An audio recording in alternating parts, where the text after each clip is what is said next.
Uh-oh, I lost my side cover. And my bike died.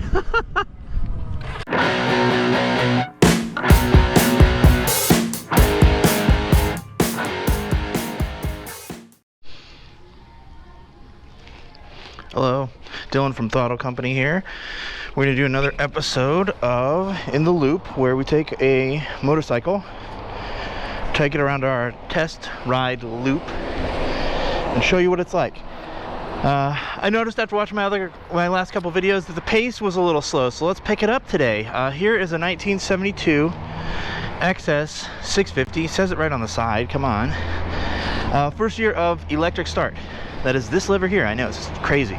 If you're used to bikes of this era, or sort of dirt bikey bikes, that looks like a decompression lever, but not on this one. It is a parallel twin 650. It's one of Yamaha's first street bikes. There's the XS1 or the XS650 the year before this, and that's sort of one of the first street bikes. They're basically going after Yamaha in the beginning. I hope this doesn't get any negativity, because I don't mean this in a negative way, but they were just copying other manufacturers at the time. How you doing? Hello. So they're basically trying it out. They were a new manufacturer. As I like the joke on the internet goes, Yamaha is my favorite motorcycle and piano maker. So anyway, they were getting into it, and they were just kind of finding their way in what we now know as Yamaha, which is very powerful, very well built bikes, but inexpensive. And they do racing and stuff like that now, obviously, but in the beginning they were kind of dirt bikes. Then when they were looking at street bikes, they were kind of copying the British bikes at the time. So this looks very, very similar, and it's built very, very similar to a Triumph, which was top of the heap at this moment, really. They were kind of on their way down because Honda was challenging them. But anyway, so like I said, electric start. Very, very interesting little electric start here. I gotta twist the throttle a little bit. But this one's got a little different exhaust than it would have come stock, so it's a little louder, a little less mild-mannered. It's got red turn signals, which is interesting. We just hadn't standardized that stuff yet, so there you go. In the proper British fashion, you got this steering knob where you can kind of make the steering head tighter or looser as we're going. A very British thing. Oh, I just bumped that thing. Bumped the ignition off. Anyway, we shift on the left. So just like a Japanese bike, not a British bike, we shift on the left, brake on the right. This bike, it's got a cool sound, that's for sure. It's got a disc brake up front. I mean, they were going for it. That's kind of high technology for 1972. The thing you'll notice about this bike when you're riding it is it revs quick. I mean, I don't understand how, honestly, I've never driven another one of these this year. I've driven later bikes like 80s, XS650s, but you can see the RPMs. I mean, they just jump up.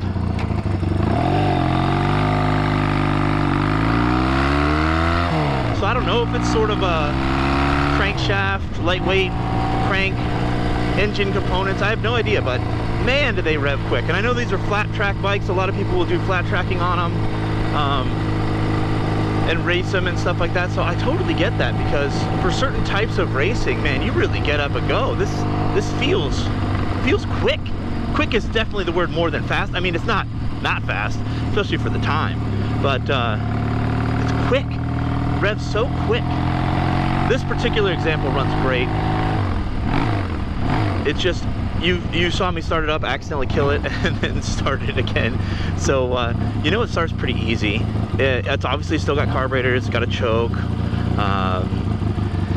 but it was kind of their attempt at technology at the time. Like I said, with the disc brake, Triumph didn't add that till 4 or 5 years later. So that's kind of what they were doing. Is at this point in time, Triumphs are kick only. They had just got turn signals the year before, 1971. They never had electric start. They kind of went away in '83, triumphed it, and came back. But they never, throughout that whole time, they were kick only.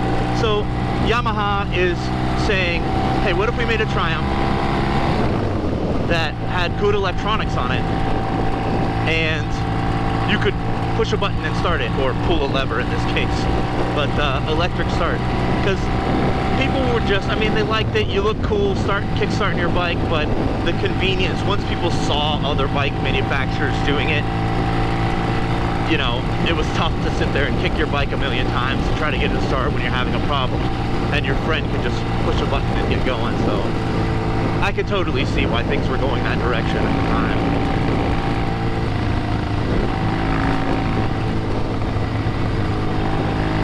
This bike feels great. I don't know how well received the you know, the frame was for handling at the time or anything like that, but I like it a lot. I think it feels really good. It feels very Triumph-like. I mean, it's tough. I think this bike can stand on its own, and it's got a lot of...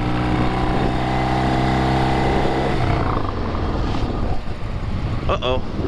I lost my side cover. And my bike died.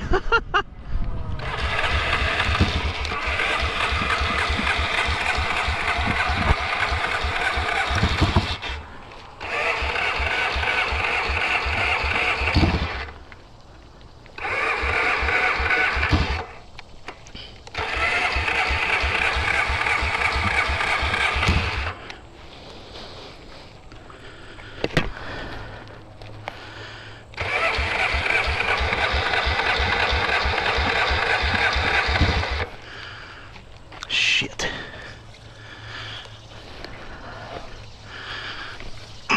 Please don't hit that. Yeah.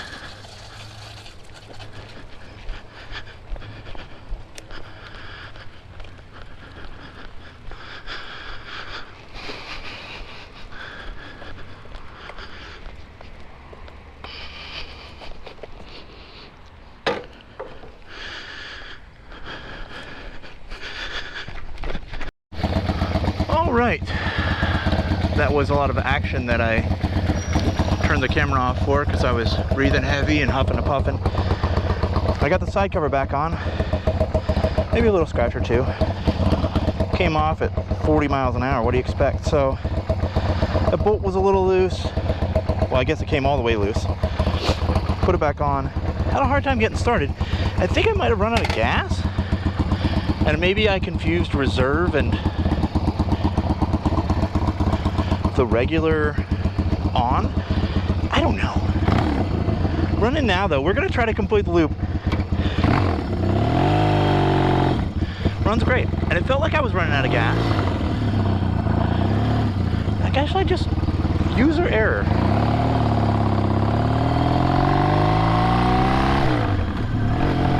It's fine now. Yep, everything seems okay.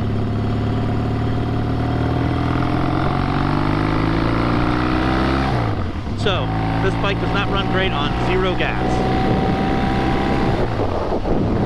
Hopefully we make it back on reserve. It's only a couple of miles, no big deal. Anyway, I'm sure I was comparing this bike to a Triumph, and I'll just skip over that because a lot of people think this bike is the bike that killed Triumph and all that other stuff. You can do your own research on that. It stands on its own as a fantastic motorcycle. A nice twin. Of its era, it's a very good twin, 72, and it has the quick rev, so that gives it a lot of interesting character as a motorcycle to stand on its own. It's fun to work on, pretty easy to work on. They made these bikes after this for a long time. I feel like I'm yelling because the exhaust is loud here and I'm revving it high, but because it revs so fast. But here we go, we'll do this straight away and I'll shut up.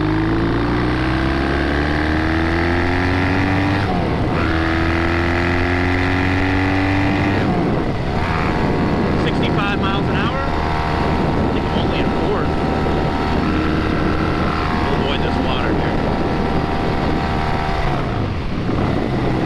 gets up and goes. It's a quick bike. It's funny, when I was giving it the beans, as the kids say, I had to tell myself not to shift on the right because it feels like a British bike. And of course, those are shifting on the right, especially in this time period. And it's okay, left, left, left. It does not feel Japanese. So that's the interesting thing. That's what I mean about Triumph sort of figure, or Triumph, sorry, Yamaha trying to figure out where they were or who they were. Is they didn't quite have the Yamaha personality yet. They were figuring it out with this bike for sure. But it doesn't feel like a Yamaha yet. Not as much.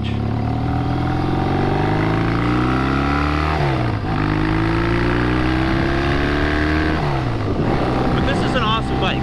If you can find one of these cheap, you can find parts for days. Like I was saying, they made these for years and years, all the way up into the 80s.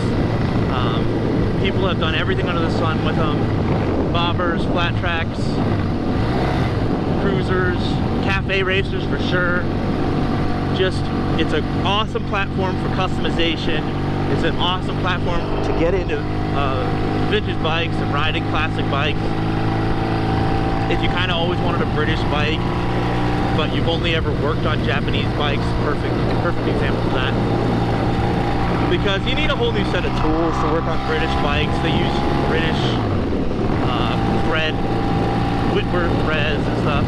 That can be a real pain in the butt. So if you're used to Japanese and you don't want to take the full plunge, totally, this is a totally cool bike. Looks awesome. I mean, they sort of borrowed their proportions from other bikes at the time, but they borrowed the good parts. So this is definitely a good looking bike, awesome riding bike. I think the seat is very comfortable, especially, you know, since this is that old of a seat. I don't know what the protocol is if you're passing a funeral on a loud bike. Just try to keep the revs down, out of respect. Unless that guy was a XS650 fan. And you give him the old 2 exhaust salute. Well, anyway, I try to get across what it's like to ride this bike.